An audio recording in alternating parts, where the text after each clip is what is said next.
आज की बड़ी खबरें। नमस्कार दोस्तों, आज की बड़ी खबरों के इस खास कार्यक्रम में आप सभी का स्वागत है। सबसे पहले नजर डालते हैं आज की सबसे बड़ी सुर्खियों पर। लोकसभा चुनाव से पहले कांग्रेस ने चला नया दांव। वाईएस शर्मिला वाईएसआरटीपी पार्टी का कांग्रेस में करेंगी विलय। वाईएस शर्मिला ने पार्टी नेताओं के साथ में की आपात बैठक। भजनलाल शर्मा के मंत्रियों के चैम्बर से अंबेडकर और गांधी की तस्वीरें हुई गायब। राजस्थान के मंत्री के ऑफिस में लगी गोलवलकर हेडगेवार की तस्वीरें। गांधी अंबेडकर की तस्वीरें हटाने पर भड़की कांग्रेस। वाहन चालकों के समर्थन में आए राहुल गांधी। राहुल गांधी ने कहा, हिट एंड रन कानून बिना चर्चा के पारित हुआ। वाहन चालकों को लेकर राहुल गांधी ने केंद्र सरकार पर साधा निशाना।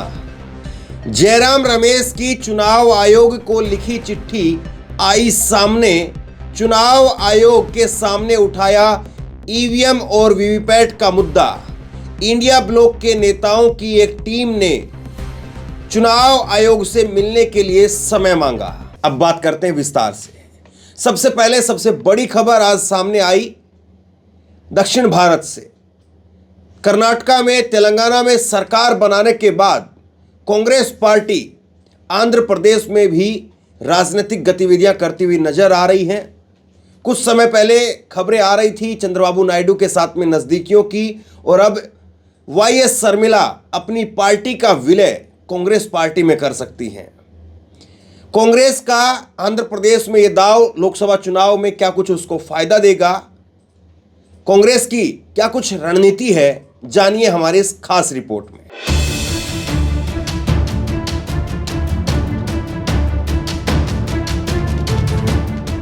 कर्नाटक तेलंगाना के बाद तीसरे बड़े राज्य में जीत की तैयारी में कांग्रेस। दक्षिण की राजनीति में होगा बड़ा उलटफेर। आंध्र प्रदेश के राजनीतिक गलियारों से बड़ी खबर सामने आ रही है। यहाँ वाईएस शर्मिला अपनी पार्टी वाईएसआर तेलंगाना पार्टी का कांग्रेस में विलय करने के लिए पूरी तरह से तैयार है। सूत्रों के मुताबिक आधिकारिक तौर पर वाईएस शर्मिला इस सप्ताह के अंत तक दिल्ली में कांग्रेस में शामिल हो सकती हैं, जिससे आंध्र प्रदेश में कांग्रेस के हाथों को डबल मजबूती मिलेगी। सूत्रों के अनुसार एक बड़ा ऑफर भी कांग्रेस से वाईएस शर्मिला को मिला है। सूत्रों का कहना है कि वाईएस शर्मिला को राज्यसभा एआईसीसी महासचिव और आंध्र प्रदेश के पीसीसी पद की पेशकश की गई है, जिस पर खबर है कि वो राजी हो गई हैं। आपको बता दें कि इस साल आंध्र प्रदेश में विधानसभा चुनाव भी होने वाले हैं। ऐसे में पार्टी शर्मिला को बड़ी जिम्मेदारी देकर खुद को फिर से आंध्र प्रदेश में खड़ा करने की तैयारी कर रही है। आपको बता दें, वाईएस शर्मिला आंध्र प्रदेश के मुख्यमंत्री वाईएस जगन की बहन है और दिवंगत मुख्यमंत्री वाईएसआर की बेटी भी है। साल 2012 में संयुक्त आंध्र प्रदेश में अचानक जगन मोहन रेड्डी ने कांग्रेस को छोड़कर वाईएसआरसीपी का गठन किया था। उनके साथ 18 विधायक भी कांग्रेस से अलग हो गए थे। इसके कुछ दिन बाद ही जगन मोहन रेड्डी करप्शन में जेल भेजे गए। तब उनकी मां वाईएस विजयम्मा और बहन वाईएस शर्मिला ने नई पार्टी की कमान को संभाला था। लेकिन साल 2021 में जगन मोहन रेड्डी और उनकी बहन के बीच तकरार सामने आई। इस तकरार के कारण शर्मिला ने जुलाई 2021 में ही उन्होंने वाईएसआर तेलंगाना पार्टी का गठन किया। अपने इस फैसले से उन्होंने हर किसी को हैरान कर दिया था। पिछले साल तेलंगाना के चुनावों में भी आखिरी वक्त पर वाईएस शर्मिला ने कांग्रेस को अपना सपोर्ट दिया था। उन्होंने अपनी पार्टी के किसी भी प्रत्याशी को चुनाव में उतारने से इनकार कर दिया था। शर्मिला ने तब कहा था कि तमाम सर्वे और जमीनी हकीकत से पता चल रहा है कि राज्य में कांग्रेस चुनाव जीत रही है। ऐसी स्थिति में अगर उनकी पार्टी मैदान में उतरती है तो कांग्रेस के वोट कटेंगे और इसका सीधा फायदा बीआरएस को मिलेगा। इसलिए उन्होंने अपना समर्थन कांग्रेस को दे दिया था। इसके बाद से ही चर्चा थी कि वाईएस शर्मिला को कांग्रेस इसके बदले बहुत बड़ा इनाम दे सकती है।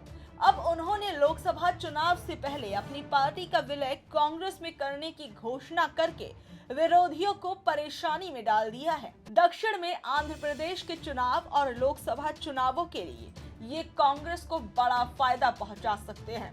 आपको बता दें कि इस वक्त 175 विधानसभा वाली सीटों पर आंध्र प्रदेश विधानसभा में इस समय वाईएसआर कांग्रेस के पास 151 विधायक हैं।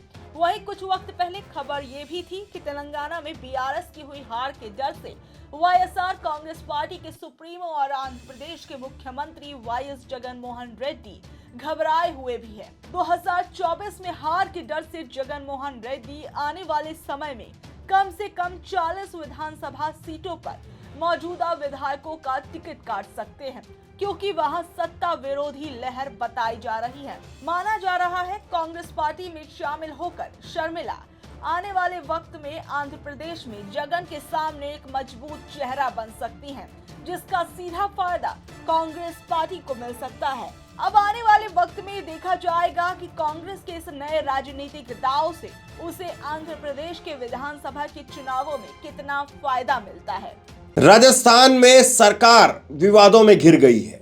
एक तरफ नरेंद्र मोदी ने भजनलाल को मुख्यमंत्री बनाया, लेकिन दूसरी तरफ भजनलाल के मंत्री ही अब अंबेडकर की तस्वीरों को अपने दफ्तरों से गायब कर दे रहे हैं। भाजपा की इस पर सफाई भी आई है, लेकिन सफाई से बड़ी बात यह है कि आखिरकार कैसे अंबेडकर साहब की मूर्ति, डॉक्टर भीमराव अंबेडकर साहब की मूर्ति वो गायब हो गई। अपने आप में बड़ा सवाल है और कांग्रेस इसको लेकर के हमलावर हो गई है। सुनिए हमारी इस खास रिपोर्ट में।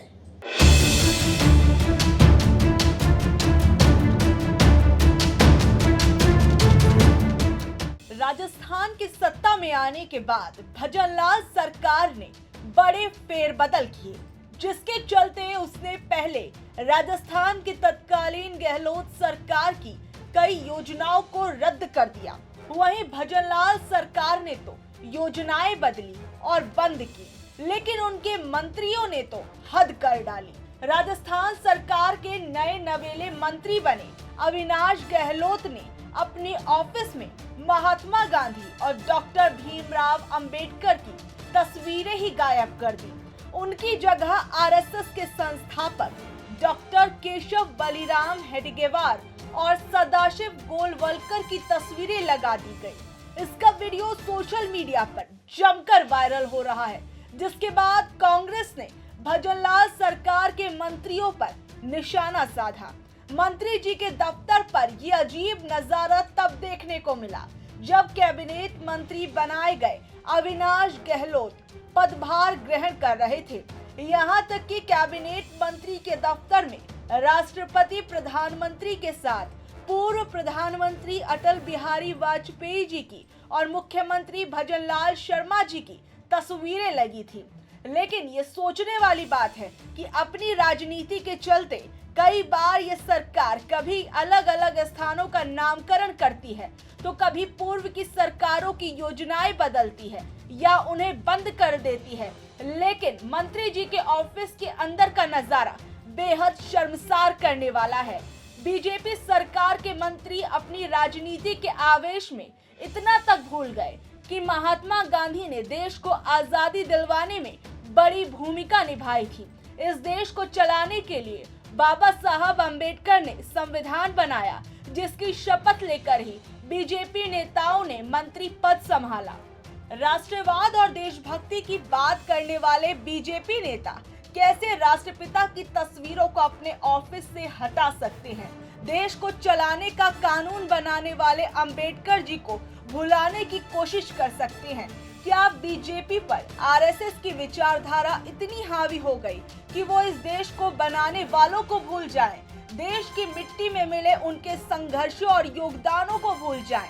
इन तस्वीरों के सामने आते ही अविनाश गहलोत की कई विपक्षी नेताओं और लोगों ने आलोचनाएं की। सोशल मीडिया पर भी जमकर ट्रोल किया। मामला बढ़ता देख मंत्री जी को ये कहना पड़ा कि जल्दबाजी में ऐसा हो गया। सभी महापुरुषों की तस्वीरें दफ्तर में फिर लगाई जाएंगी। उन्होंने कहा कि ये पहला दिन था तो चैम्बर को तैयार करने में वक्त लगा, मुहूर्त के चलते समय नहीं मिल पाया। उन्होंने कहा कि महापुरुषों के प्रति उनके दिल में पूरा सम्मान है और अभी तो बहुत कुछ होना बाकी है। अब और क्या कुछ बड़ा होगा ये तो देखा जाएगा, लेकिन सवाल यहाँ ये है कि क्या सिर्फ 2 लोगों की तस्वीरों को लगाने का समय नहीं मिल पाया? इतनी बड़ी गलती को बीजेपी नेता कैसे सिर्फ एक भूल कहकर अपनी गलती से पल्ला झाड़ सकते हैं? बीजेपी नेताओं ने ऐसा पहली बार नहीं किया जब उसने देश के स्वतंत्रता सेनानियों का अपमान किया हो। इससे पहले भी कई मौकों पर बीजेपी पार्टी के कई मंत्री ऐसा करते आए हैं। Bureau report, online news India. देश भर में लगातार ड्राइवरों के विरोध प्रदर्शन की तस्वीरें आपके सामने मैं दिखा रहा हूं, लेकिन इस बीच में बड़ी खबर आई है। कांग्रेस के नेता राहुल गांधी ने ट्रक ड्राइवरों का समर्थन किया है। कांग्रेस नेता राहुल गांधी की तरफ से क्या कुछ कहा गया है और संसद में भी सरकार के इस बिल को पास करने को लेकर के राहुल गांधी क्या बोले हैं और राहुल गांधी का ट्रक ड्राइवरों के साथ में खड़ा होना 2024 की राजनीति में कांग्रेस के लिए क्या वाकई फायदे का सौदा होने जा रहा है? जानिए हमारी इस खास रिपोर्ट में।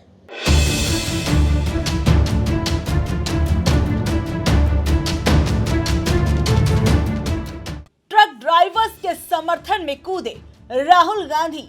मोटर चालकों के नियम से जुड़े हिट एंड रन के नए कानून का विरोध हो रहा है, जिसका असर देश भर के कई हिस्सों में देखने को मिल रहा है। अब इस कानून से राजनीति भी गरमाने लगी है। कांग्रेस नेता राहुल गांधी ने इस बिल को लेकर केंद्र सरकार पर हमला बोला है कि संसद में 150 से ज्यादा सांसदों की गैर मौजूदगी में इसे पेश किया गया है। राहुल गांधी ने सोशल मीडिया प्लेटफॉर्म एक्स पर पोस्ट करते हुए लिखा कि बिना प्रभावित वर्ग से चर्चा और बिना विपक्ष से संवाद के कानून बनाने की जिद लोकतंत्र की आत्मा पर निरंतर प्रहार है। जब 150 से अधिक सांसद निलंबित थे, तब संसद में शहंशाह ने भारतीय अर्थव्यवस्था की रीढ़ ड्राइवर्स के विरुद्ध एक ऐसा कानून बनाया जिसके परिणाम घातक हो सकते हैं। सीमित कमाई वाले इस मेहनती वर्ग को कठोर कानूनी भट्टी में झोंकना उनकी जीवनी को बुरी तरह प्रभावित कर सकता है और साथ ही इस कानून का दुरुपयोग संगठित भ्रष्टाचार के साथ वसूली तंत्र को बढ़ावा दे सकता है। लोकतंत्र को चाबुक से चलाने वाली सरकार शहंशाह के फरमान और न्याय के बीच फर्क करना भूल चुकी है।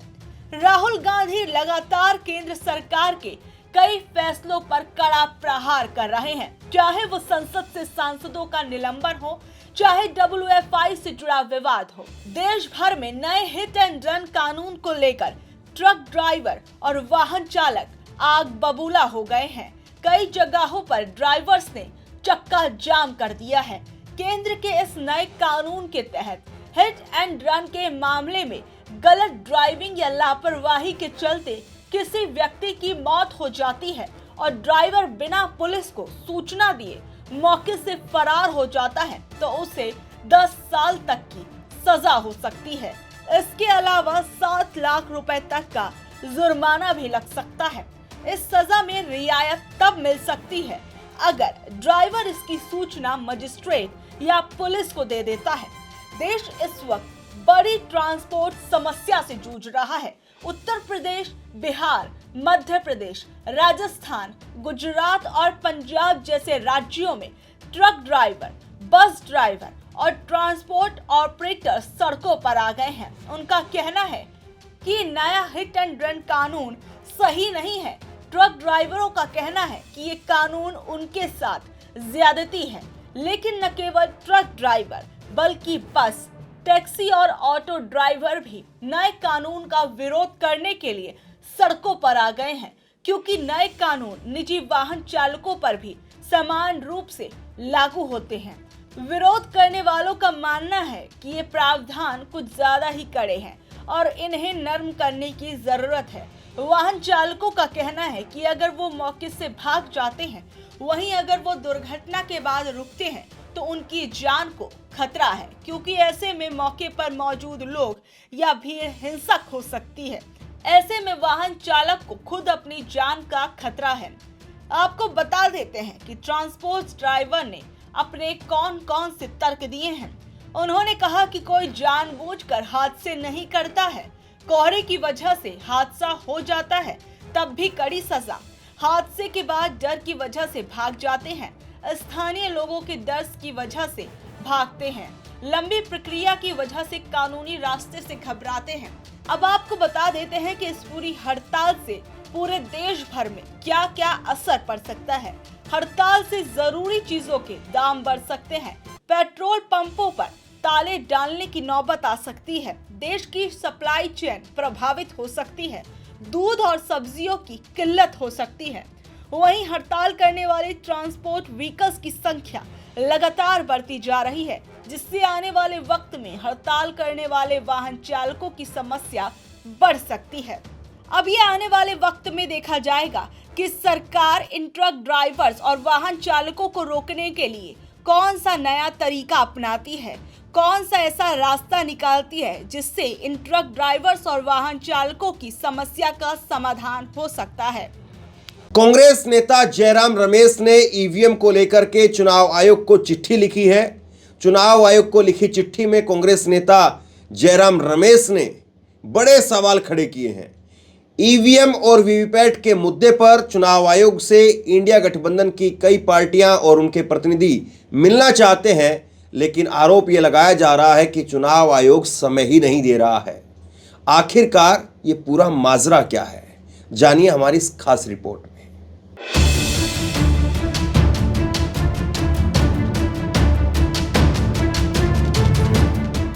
इंडिया गठबंधन ने ईवीएम और वीवीपैट मशीन के खिलाफ मोर्चा खोल दिया है।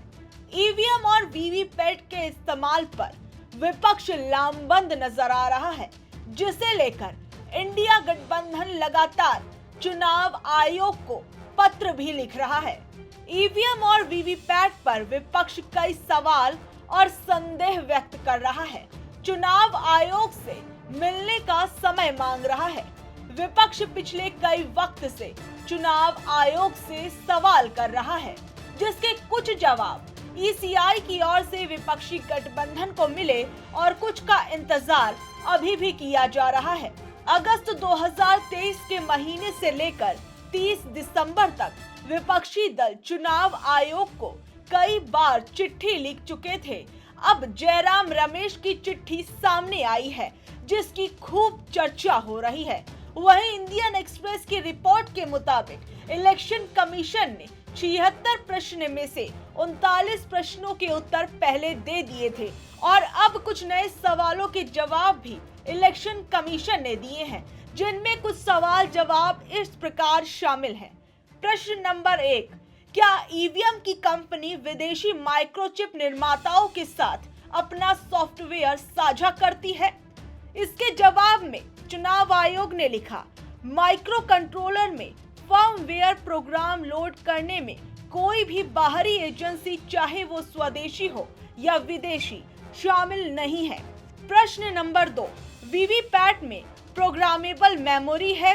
वीवीपैट पर चुनाव आयोग ने कहा कि वीवीपैट में 2 तरह की मेमोरी होती है, एक जहां प्रोग्राम निर्देश माइक्रो कंट्रोलर के लिए रखे जाते हैं जिन्हें केवल एक बार प्रोग्राम किया जा सकता है, दूसरा जहां ग्राफिकल इमेजेस इकट्ठी की जाती हैं जिसमें कैंडिडेट्स के सिंबल कैंडिडेट्स और उनके प्रतिनिधियों की मौजूदगी में ही भरे जाते हैं। प्रश्न नंबर 3, भारतीय ईवीएम जर्मनी में प्रतिबंधित ईवीएम से कैसे अलग है?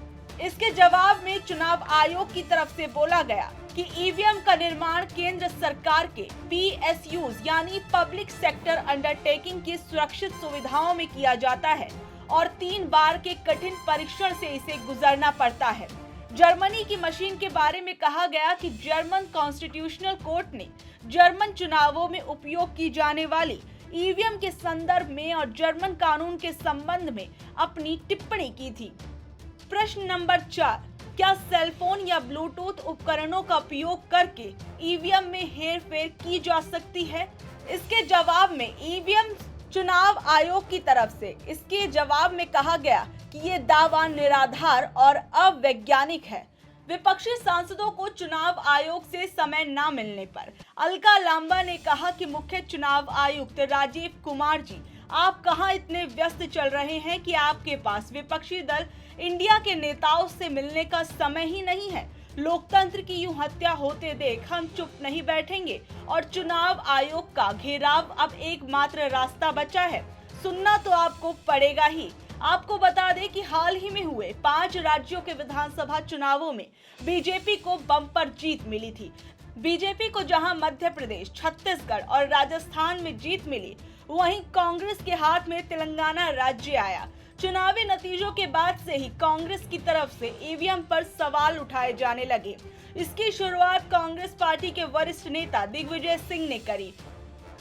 उन्होंने कहा कि चिप वाली किसी भी मशीन को हैक किया जा सकता है। उन्होंने ये भी कहा कि उन्होंने 2003 में ही ईवीएम के जरिए वोटिंग का विरोध किया था। साथ ही दिग्विजय सिंह ने पोस्टल बैलेट्स का जिक्र करते हुए कहा था कि मध्य प्रदेश में इनकी गिनती में कांग्रेस पार्टी आगे थी, लेकिन ईवीएम से पड़े वोट्स की गिनती शुरू होते ही बीजेपी आगे निकल गई।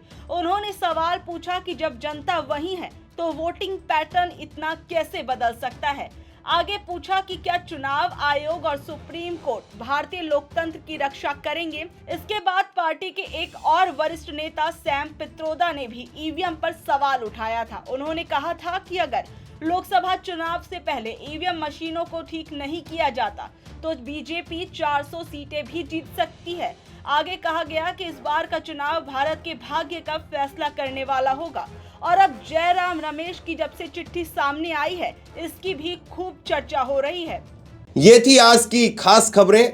आपको ये कार्यक्रम कैसा लगता है, नीचे कमेंट बॉक्स में अपनी राय लिख करके जरूर बताइए और इसी तरह की तमाम खबरों के लिए ऑनलाइन न्यूज इंडिया को सब्सक्राइब कीजिए। साथ में जो बेल आइकन है, घंटी, उसको जरूर दबाइए ताकि जैसे ही कोई खबर अपलोड करें उसकी नोटिफिकेशन सीधे सबसे पहले आपको मिल सके। अगर ये वीडियो फेसबुक पर देख रहे हैं तो फेसबुक पर हमारे पेज को लाइक कीजिए, फॉलो कीजिए और इस खबर को शेयर कीजिए। आपका बहुत बहुत धन्यवाद।